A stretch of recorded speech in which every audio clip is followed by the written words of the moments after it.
Hey guys, 243 is me, coming back at you with a gun update video. That's right, this is a gun you guys have seen on the channel before. You might not recognize it though, because it is wearing a new paint job. This is the Browning A-Bolt3 in 243 Winchester. So, for you guys who did not see the first review of this rifle, quick rundown of some of the features and quick, kind of like a minute review real quick on the rifle. So back here we got our recoil pad, very nice.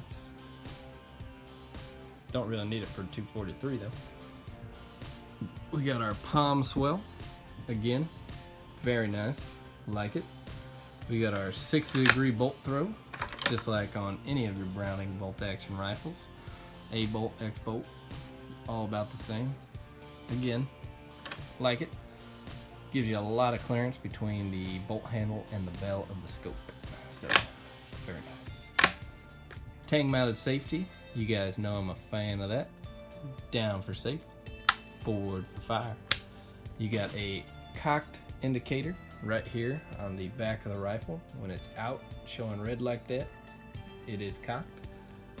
When it is forward, it is uncocked. So, very nice visual indicator there for you. Does have a button bolt release for when the weapon is on safety. It locks the bolt, prevents the bolt from moving. So if you wanted to unload the rifle and clear it while not in the field, you can press down on that button right there, lift the bolt handle, work the action. Detachable 5-round magazine. Very nice quality on that magazine. Unlike some of the Savage rifles, you got that little plastic lip right here. Never been one to trust that, so it is nice that Browning went ahead and got, smart on that. Now the magazine does not sit flush with the stock. If that bothers you, don't know what to tell you. And it's more of an aesthetic thing, doesn't really bother me. One thing to note about the bolt though, unlike the X-Bolt and A-Bolt, it's a rounded like bolt, not like that triangle you get on the X-Bolt and A-Bolt. So that is something to note. Kind of reminds me, if I had to say, kind of like the Ruger American rifle, if you guys have seen or shot those. It's kind of like, it's kind of what it reminds me of, except it's a lot like there's no wiggle or play in there, and it is very smooth. So, I mean, if you guys have ever shot that Ruger American, it's got the machining and tool marks on it. You can kind of hear that zzz, zzz kind of noise when you're working the action. It's because it's got all those tooling marks on the bolt. And I'm not knocking the Ruger American rifle, guys. I've shot them, and they're very nice rifles. But this is a step above. Just so you know. This is the scope we have on here is a 3x9x40 Nikon Buckmaster. We do have some Butler Creek flip-up scope caps, which have been working pretty nice. I've had them on there for about 1.5 years. And the only thing I would note about these is this is starting to get a little loose. Just a little. This one's still solid. That's the rifle moving, not the scope cap. You can see this one got a little bit of play in it. But for what I paid for these, they've lasted a while, so I'm pretty happy with it. Do have some quad lock rings. I can't remember the brand, guys. I just can't think of the brand right now, but if I remember, I'll annotate it. We do have the Codwell bipod that you guys seen in plenty of videos on here before. Same swivel bipod I've had on most of the rifles during review, except this one is staying on this rifle now. I went ahead and I took it off the 780L and put it on here, and I'm leaving it on here. It's staying. It's a permanent fixture. So I will have to buy a new bipod for some of my rifles. The nicest thing about the Browning A-Bolt3 is the barrel.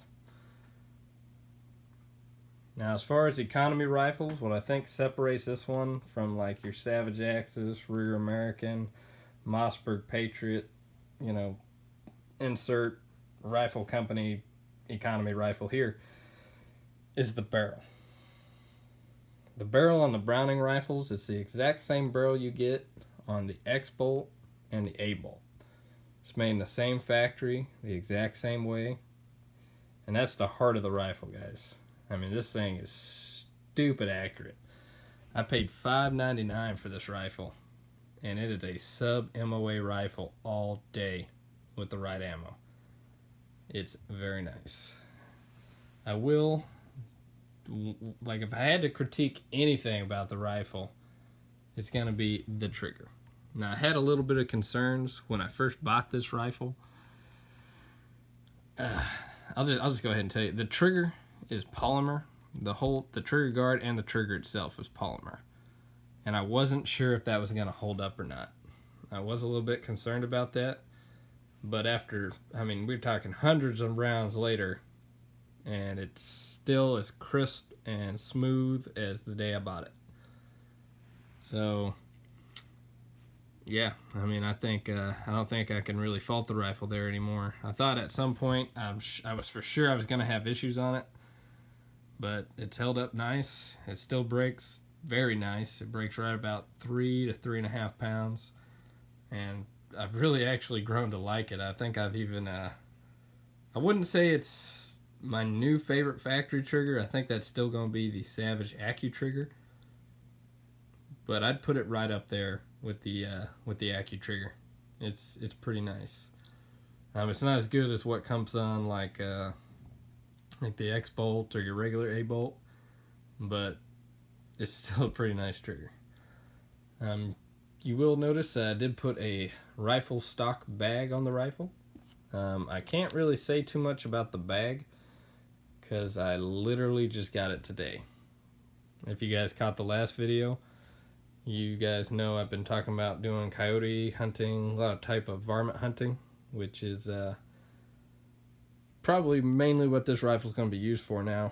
And I went ahead and I picked up this field bag just so I can keep like my ballistic table chart.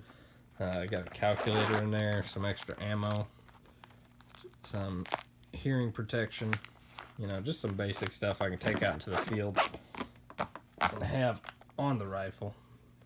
So, separate review on that after I get some mileage on it.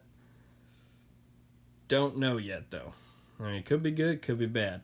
I got it off Amazon for about $11, and most of the reviews were pretty positive. So, here's to hoping. What else I want to talk about?